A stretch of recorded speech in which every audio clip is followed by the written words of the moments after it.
Isang 15 taong gulang na dalagita ang walang awang pinagmalupitan, pinagsamantalahan, at pinagbantaan ng isang lalaki. Sino ang taong nang abuso sa dalagita? At paano siya makakatakas sa kamay ng suspect?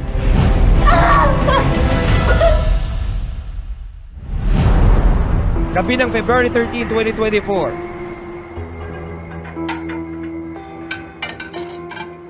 Joanna, kanina ka pa hinihinto ni Auntie Agnes ha. Di ka doon nagre-reply sa mga text na.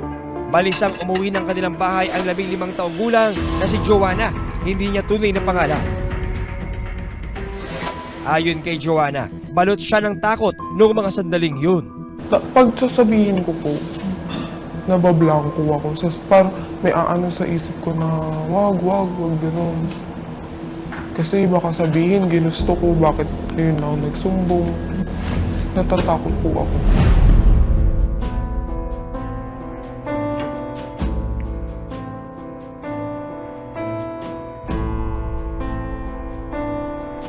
Agad namang napansin ng kanyang tita Agnes na tila may mabigat na pinagdadaanan ang dalagita. Joanna!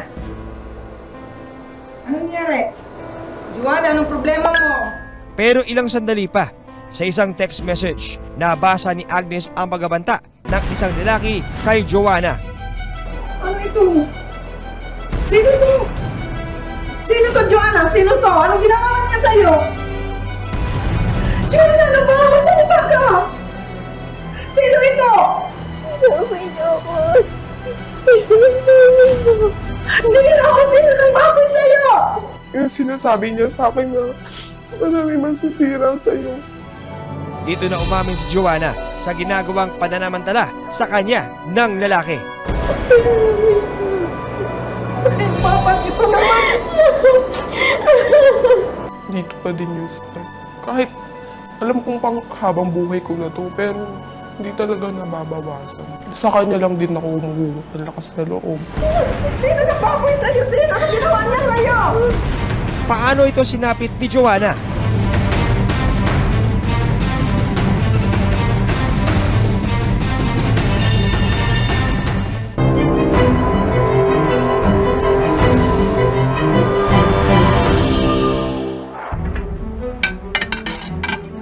Joanna, kanina ka pa hinihinto ni Auntie Agnes ha.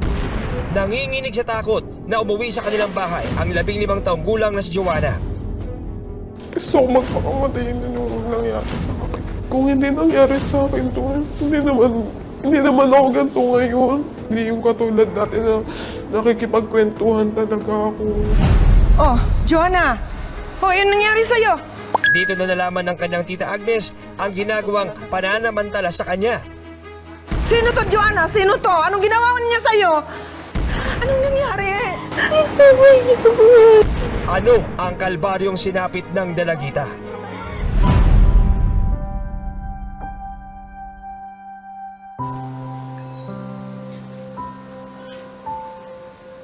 Oh, Joanna. Mukhang may lakad ka. Saan bang punta? May kikitain lang po. Huh? Sino yun? Wala po, barkada lang po ano eh. Hindi naman kita sa pinagbabawalan na makipagkaibigan, makipagbarkada. Pero mag-iingat ka ha. Mamimili ka naman ng mga kakaibiganin sa mga online na yan. Auntie, meet up lang po yun. Okay lang po ako. Meet up. Siya, sige. Mag-iingat ka. Sige po, message ko rin po kayo. Mag-iingat ka. Opo. Umuwi ka agad ha. Huwag magpakagabi. Taong 2021, nakilala ni Joanna online si Chenny, hindi niya tunay na pangalan. Joanna, Jenny, sorry, matagal ka bang naghintay? Traffic kasi dun sa dinaanan ko eh. hindi, mga 10 minutes lang. Oh, bakit ganyan yung tingin mo? Parang may iba kasi yung itsura mo sa account kaysa sa personal. Pogi ba? Mas maganda. Hindi rin nagtagal at nakilala ni Joanna ang pamilya ni Chenny. Si Joanna po. Yung kinukwento ko sa'yo. Ikaw na ba yan? Ang ganda mo naman pala talaga. Salamat po. Ay, taga saan ka pala? Taga Maynila lang po. Nag-aaral ka pa na? Opo. Ang ganda. Kuya Jello, si Joanna. Joanna, Kuya Jello. Jowa mo? Anak, magbihis ka nga muna doon. Nakakaya sa bisita natin, no? Sige na, Ginny. Samahan mo na muna si Joanna doon ipaghanda mo na makakain. Yung kapatid niya pong babae, jowa ko. Walang kamalay-malay ang dalagita na dito na rin magsisimula ang kalbaryong daranasin niya. Kasi nung una po, nagbibiro-biro siya sa akin na ang ganda daw ng katawan ko, ang ganda ko daw. Ang lalaking kapatid ni Cheney na si Jello kasi may iba raw pakay sa dalagita.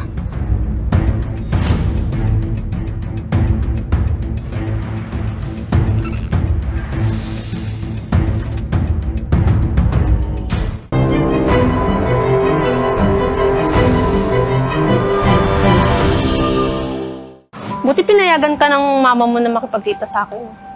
Wala na akong mama. Nagsimula online ang love story ng 15 taong gulang na si Joanna at ni Cheney, 20 taong gulang. Single parent din yung mama ko.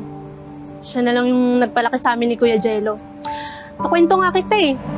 Bakit naman? Syempre, meron akong kaibigan na mabait, tsaka maganda.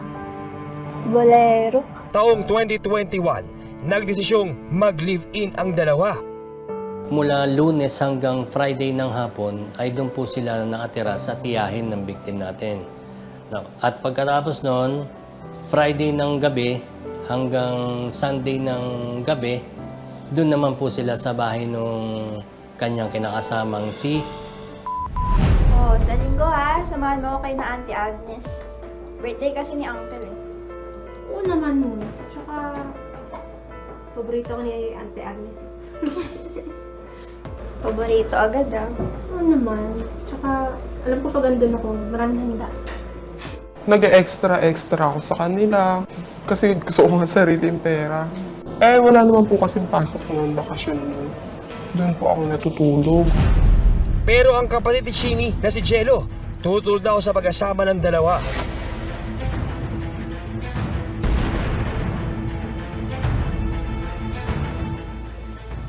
Jello?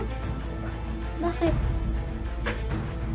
Hindi ko talaga gets. Ano bang gusto mo talaga sa utol ko? Ang problema dun. Tumboy naman yun. Hindi ka makapaligaya nun. Ang victim po natin ay nirerespeto niya ang kuya ng kanyang kinakasama. Ito ay nagkukwento na kung bakit niya pinatulan ang nakababata niyang kapatid na kung saan parehas silang babae. Gusto mo, tayo na lang eh. Ayon sa biktima, November 2021, nang unang magpakita ng motibo ang binata sa kanya. Secret lang natin kay Utol. G. Umiyak ka nga sa akin. Nuwari ka pa. Kapag nakaramdam ka ng init, siguradong bibigay ka rin sa akin.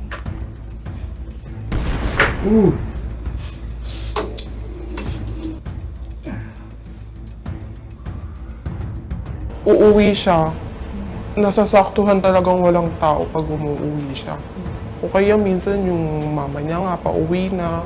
Tapos yun, tatanong-tanongin niya ako na, asan na sila mama? Sino kasama? Nasaan sila? Ako naman, hindi ko alam. Kaya hindi ko siya sinasagot. Buong akala ng dalagita, hindi na ulit ito mangyayari. Hanggang sa 1 buwan ang nakalipas, nangyari ang kinatatakutan ng dalagita. Maingay.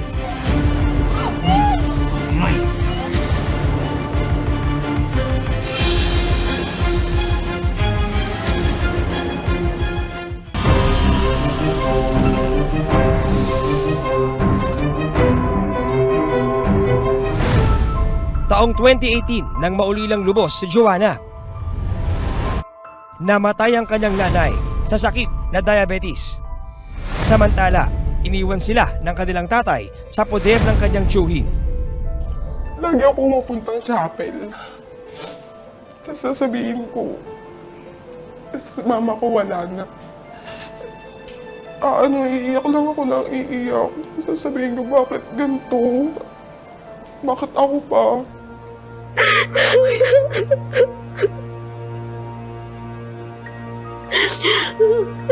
February 13, 2024, isang lihim ang isiniwalat ni Joanna kay Agnes. Ano nangyari sa'yo? Ito. Sino yun? Sino? Sino nang baboy sa'yo? Sino nang ginawa niya sa'yo? Napansin nila yun sa ko, sa katawan ko, gano'n. Pati yung pakikisama ko. Sinasabi ko na sa'yo na mag-iingat ka. Sino yun? Nang madiscover ni Agnes na pinagsamantalahan ng kanyang pamangkin, Nung nalaman na nila nanay, ayun, na kami sa pala ng kaso.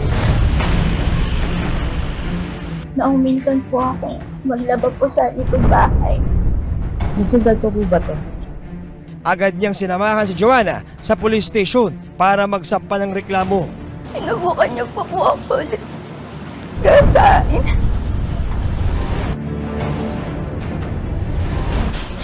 Mabuti na lang po. Nasa kabilang kwarto po yung mga pamangkin niya. Ang victim natin ay ulila na pong lubos. Ang lagi pong katulong ng ating victim ay ang kanya na pong tiyahin. Siya na rin po ang katulong niya sa pagsampa ng kaso. Ayon sa salaysay ni Joanna sa mga pulis,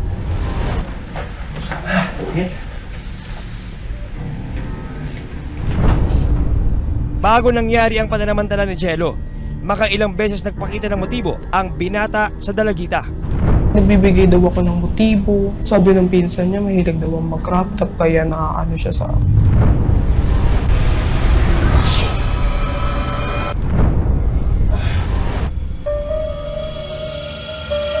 December 21, 2023, hanggang ang pagiging madikit ni Jello na uwi raw sa krimen.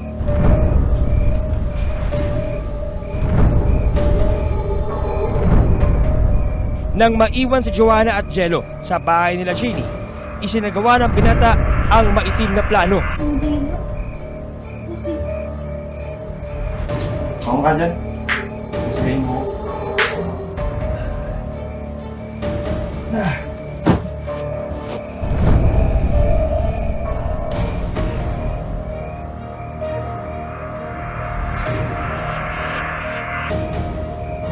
Hindi ko talaga gets bakit tumatol ka sa room. Maganda ka naman. Pagsalita ka, parang hindi mo pwede si Jane. Hindi naman sabihin mo. Nangyari po ang unang insidente ay noong December 21, 2023. Sa loob yan ng mahigit kumulang 10:30 ng gabi. Inutusan niyang siya ay masahiin at ito namang victim natin ay nagpa-unlock dahil nga isa na rin sa paggalang sa kapatid ng kanyang kinaasama. Mahal ko si Jeannie. Kahit kailan, hindi ako magiging sayang. Tindihin mo yun. Nang aalis na ang biktima, tinatak raw siya ng binata pabalik sa kama. Tumitigdas ako. Tapos, wala, ang lakas niya talaga, ihawak niya yung ganto ko. Tapos nilalayo niya yung cellphone ko kapag kinukuha ko, pinapatay niya. Pag binubuksan ko, kinukuha niya, tapos nilalagay niya sa malayo. Tapos sasabihin niya sa akin na, alam ko namang gusto mo din to, pinapatagal mo pa, ganun.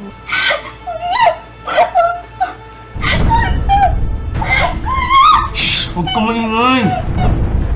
Huwag ka maingay! Sinubukan daw niyang tumakas, pero binilaan siya ng suspect na huwag magsusumbong. Masasaktan ka sa akin.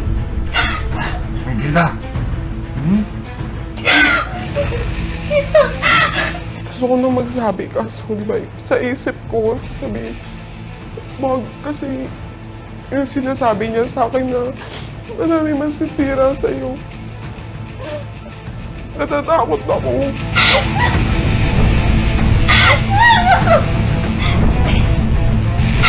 Kaya naman pikit mata nitong itinago ang kalbaryong sinapi. Kung magsusumo ayang kaya katang balik na rin.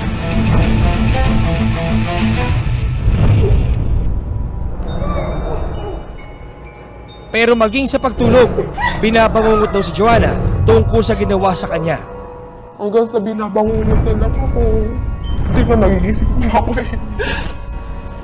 Tapos sa bangungot ko, pinapatay niya ako. Pinalaslas niya yung dito ko. Hinahampas niya ako ng bakal, ganun.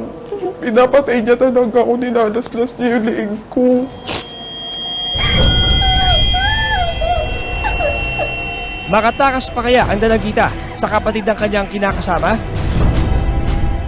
Hoy, At paano mahuhuli ang lalaking ng abuso sa kanya? huwag ka magsusumo kahit kanino ha. Handa mo, sirahin ko yung buhay mo.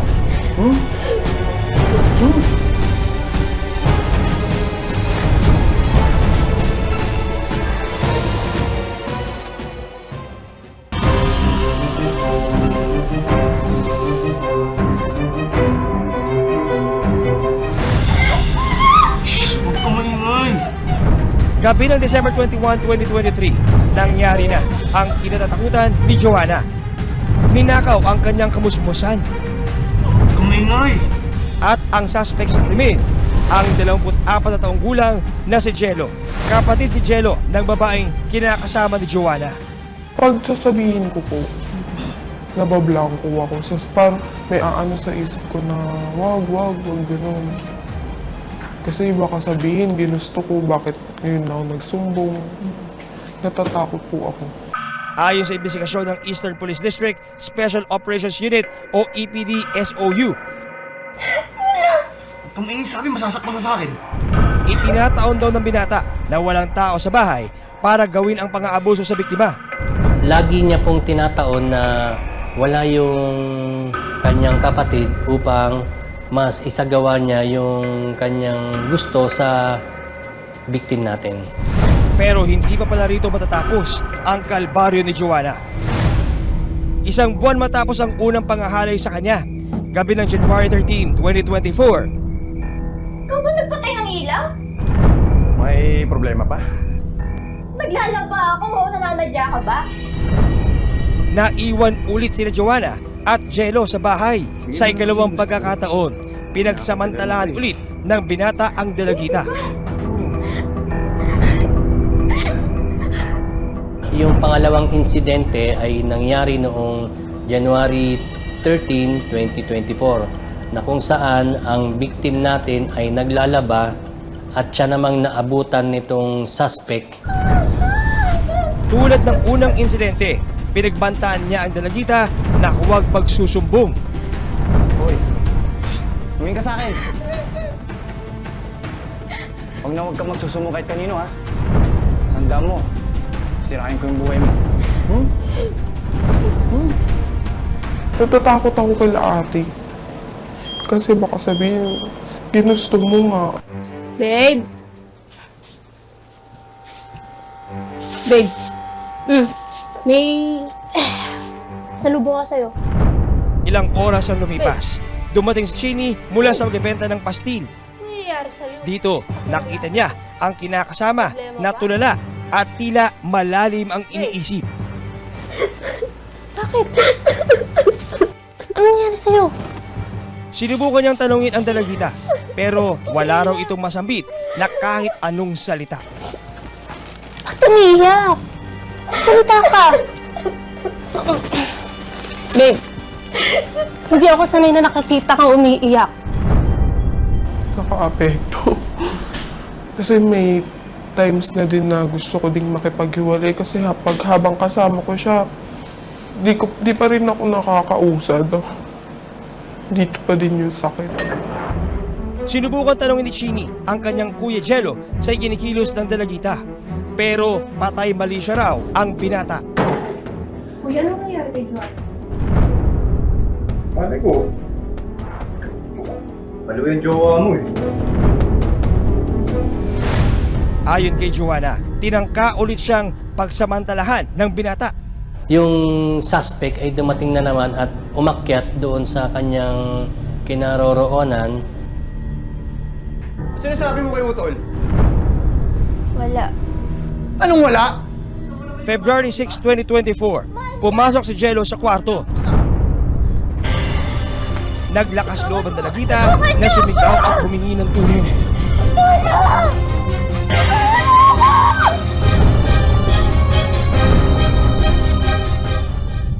Ano ito? Sino to? Sino ito? Sino ito, Joanna? Anong nangyari? Doon na po nagkaroon ng lakas ng loob para isuplong ang subject natin sa kinauukulan. Ayon sa medical legal ni Joanna, lumalabas na positibong ginahasa ng suspect ang biktima. Nakasuhan po natin ang subject natin sa 2 counts of rape sa kadahilan ng ginahasa niya ang biktima natin ng 2 beses sa magkahiwalay na insidente. Saan ba yung bahay niyan? Saan yung bahay niyan? Saan yung bahay? Dito? Dito? Isang araw matapos magsumbong nina Joanna at Agnes, nagtungo sila sa bahay ng suspect. Labas! Harapin mo ako! Gusto ko siyang murahin. Gusto ko siyang tusukan sa mati. Tanggalin yung ano yun. Joanna, ano na naman to? Bakit kayo nanggugulo? Anong nanggugulo? Binaboy ng walang hiya mong anak, tong pamangking ko! Nasaan siya? Sa kasamaang palad, hindi nila inabutan si Jello. Totoo ba to? Ma, hindi ako. Si Kuya Jello. Auntie, hindi rin naman ko namin ginusto yung nangyari kay Joanna eh. Huwag mo nga akong matawag-tawag na ante! Wala akong kamag-anak na hayop! Joanna, pakambahin niyo naman si Auntie Agnes. Wala naman kami kinalaman sa nangyari sa'yo eh. Tsaka, bakit hindi ka kasi agad nagsumbong? Ayan, ngayon! Ngayon! Si Joanna pang mali, ha? Hindi naman sa ganun, Auntie. Huwag mo akong matawag-tawag na ante! Magkikita tayo sa husgado! Lalabanan ko kayo! Magkita tayo doon at hindi niyo ako mapipigilan! Ididimanda ko kayo! Mga walang hiya kayo! Walang hiya yung anak mo! Magkita tayo sa husgado! Wala na ako kami kinalaman. Tara na!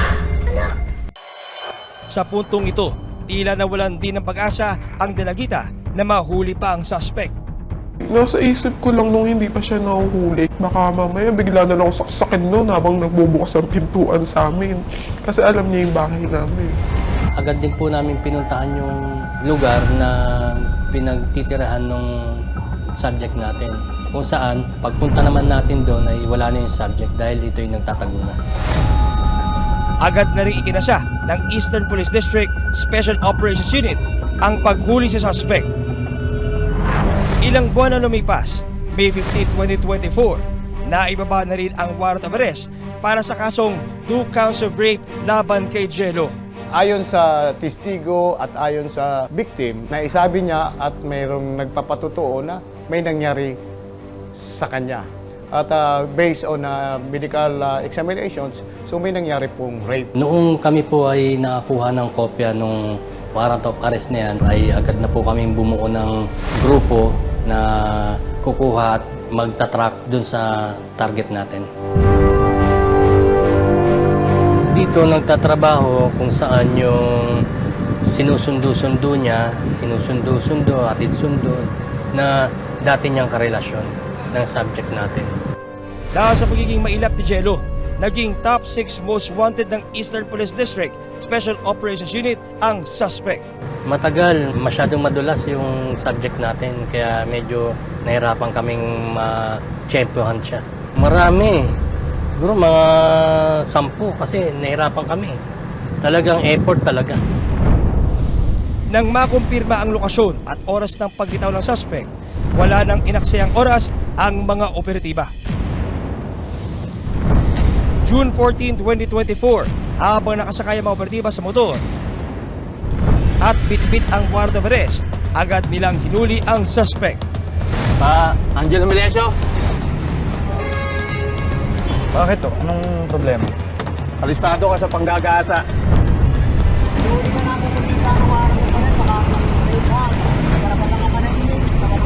May karapatan kang kumuha ng abogado. Kung wala kang pabayad ng abogado, ang estado magbibigay sa'yo. Malinaw? Habang nasa police station ng suspect, itinanggi ni Jello ang mga paratang ng dalagita.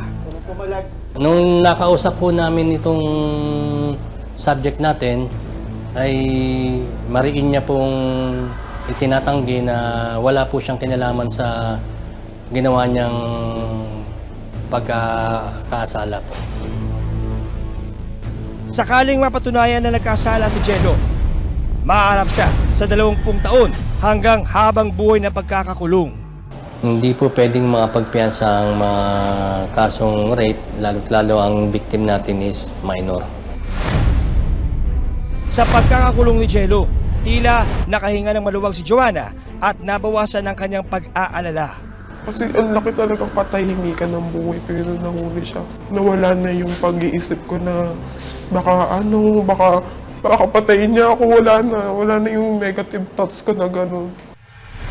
Laking pasalamat naman ni Joanna sa kanyang tita Agnes sa pagtulong sa kanya na masampahan ng kaso ang suspect. Thank you. Kasi tinulungan niya ako. Grabe, dinamdam ko talaga, di ako nagsabi. Hindi nandiyan siya para sa akin. Tinutulungan nila ako para makausad sa problema ko ngayon. Paalala naman ni Joanna sa mga katulad niya na nakakaranas ng pang-aabuso, huwag matakot at agad na magsumbong sa mga kinauukulan. Laban lang ng laban. Papabor din sa akin yung panahon. Huwag ka maingay!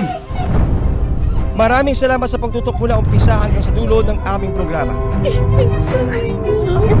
Hindi dito nagtatapos ang aming pagtuklas ng katotohanan at paghahanap sa katarungan. Hanggang sa muli, ako po si John Consulta para sa Pinoy Crime Stories.